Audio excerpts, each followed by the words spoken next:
Vicepresidente Bolzonello, oggi i temi toccati sono stati diversi, si è parlato dalla coniugazione del mondo universitario con l'impresa all'importanza delle lingue. Possiamo dire senza essere smentiti da nessuno che la centralità della nostra università in Friuli Venezia Giulia, in questo caso l'Università di Trieste, è importante per tutto il nostro vivere quotidiano. L'abbiamo sentito proprio anche sia dall'intervento del magnifico rettore, ma anche poi dalla professoressa Corradi, dal ministro Fedeli. Abbiamo capito quanto l'università pervada la nostra vita sia a livello di formazione personale, sia a livello di impresa e di economia. Sappiamo quanto ci sia necessità di un sistema dei saperi che tenga competitivo tutta questa nostra regione e quanto questo sistema dei saperi deve saper interloquire e non chiudersi all'interno del proprio essere.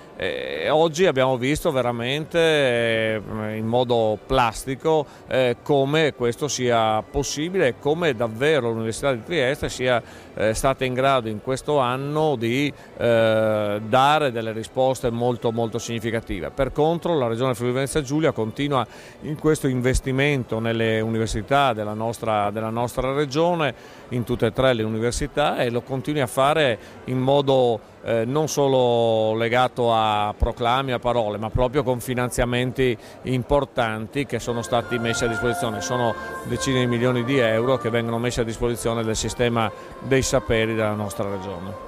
La ministra Fedeli ha ribadito l'occasione offerta da ESOF 2020. ESOF 2020 è un importante appuntamento che vale sicuramente per la città di Trieste, ma poi tutto questo si allarga all'intera comunità scientifica regionale. Sicuramente Trieste viene messa al centro di alcuni processi, alcune attenzioni che sicuramente daranno dei ritorni sia da un punto di vista di reputazione sia da un punto di vista proprio dei risultati a tutta la nostra comunità regionale.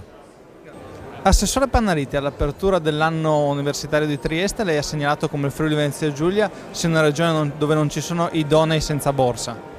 Sì, sono più di 10 milioni le risorse che la Regione investe nel diritto allo studio, perché nella nostra Regione non ci sono idonei senza borsa, ed è molto importante perché tutti devono avere l'opportunità, anche se privi di mezzi, se capaci e meritevoli, di poter studiare, ed è per questo motivo che, nonostante siano anche in diminuzione le risorse nazionali, noi continueremo a investire perché tutti abbiano le stesse opportunità nello studio, perché è una questione di democrazia il fatto che si debba tutti partire avendo le stesse opportunità.